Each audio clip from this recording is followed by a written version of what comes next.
Okay, I'm going to start shampooing the seat. I just posted a quick video on the cleaner that I use and why. I'm going to start with the driver's seat on the bottom since it's the worst.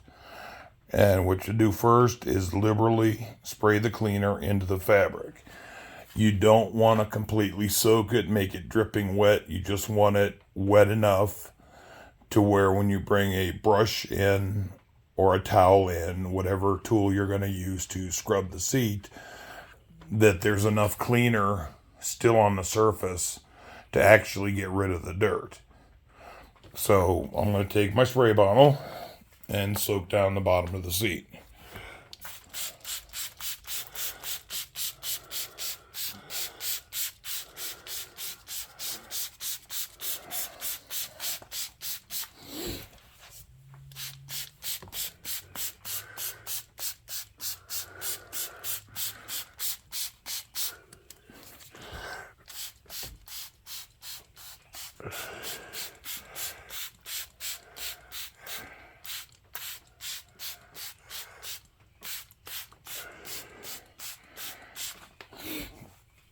Give that a few minutes. You can see it's pretty wet. And I don't know that I'll be able to drive the car for a few hours because that is going to soak into the padding a little bit. But I will be using the wet vac and the absorber to pull as much water out as possible to prevent water from remaining and causing mold, which is a whole nother problem. Like I said, I'm giving it a few minutes to soak because it is pretty bad. I'll use a combination of an upholstery brush, which is very similar to the hard bristled tire brush, but just a little bit softer, and the small cut-off paintbrush for really tight areas and in the seams. They are soaking right now in my ever-present bucket of clear water. I'm going to bring them out without really, getting much water out of them because I do need some water in here for the cleaners to work.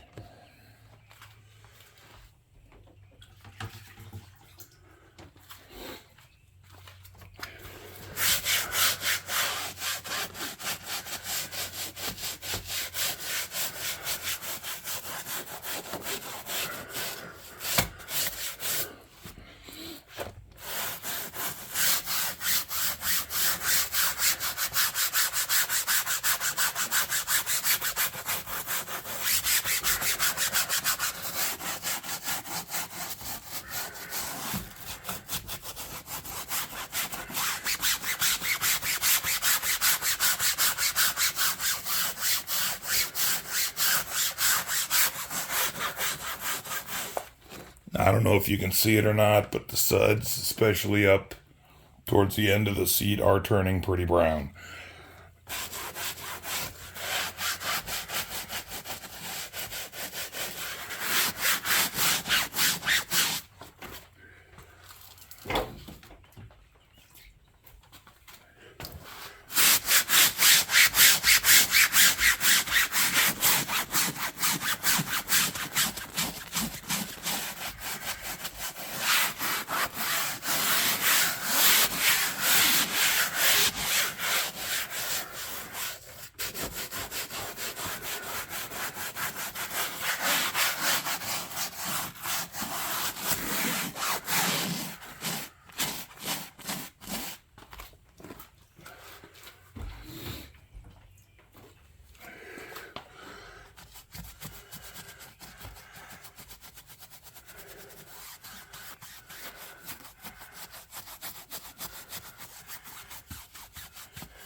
Okay, that's it as far as scrubbing. The next step is to move the shop vac in. Since I did use quite a bit of water and detergent, I need the power of the shop vac to suck it from as deep as possible from the seat and the foam padding underneath. So if you just stand by real quick while I get that ready. Okay, as you can see, I've got a small extension on here, a crevice tool that concentrates the suction, makes it a little bit stronger, and makes it a little more efficient in pulling the water out. Now I'm going to turn the vacuum on. You won't be able to hear anything but that, but it's only going to take me a minute or two to completely, or as best I can, pull the water and soap out of the seat.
You see, that only took a few minutes. That seat is now completely deep cleaned, except for the back. A lot of dirt came out of it. What I'm going to do now is, since I've soaked the majority of the water up with the vacuum, I'm going to take the absorber and get it wet, because they work best when they're wet and then wrung out, and heavily blot the seat itself, which will soak even more water out, plus give me a little bit of agitation since I'm physically rubbing the absorber across the seat. Any remaining dirt particles or grease or grime or whatever was in the seat will come off onto the absorber, and I can rinse that out when I wring it out with the fresh bucket of water. Just to show you, this is the absorber dry. It's hard, stiff, like a piece of cardboard. But once you get it wet, it's very soft, very smooth, and it absorbs water like crazy. Just give me a second, it'll be wet, and I'll do some rubbing on the seat to pull the rest of the water, or as much as I can, out. Okay, here it is all ready to go. You can see it's a lot softer, a lot more flexible. I'm going to rub the seat for a few minutes, and then I'll be done. It'll be ready to air dry, and I'll move on to the back.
Okay, now I don't know if you can tell a difference on camera or not, but it is definitely much cleaner. The color is even. There's no stain spots left. I know many of you are probably thinking I should have done the back first. That would have been harder to film. So what I'm going to do, since water runs downhill because of gravity, I'm going to take the absorber, tuck it into the fold of the seat. That way any soap, water, whatever that wants to run down the back of the seat into the bottom, which I just cleaned and dried, will get stopped by the absorber. That's how you deep clean an interior. The carpet you do the exact same way. The vinyl is the same way. Heavily spray the cleaner on. Let it dwell to start to dissolve and break up the dirt. And then using on vinyl and rubber and plastics, use a wet microfiber to rinse the soap off, then a dry one and compressed air to finish cleaning up the panel. Once it's completely dry, it's ready to be dressed. I'm going to be looking into a fabric guard to keep these seats from staining like this again. Next up will be the paint, and that should be as soon as I'm done with this interior.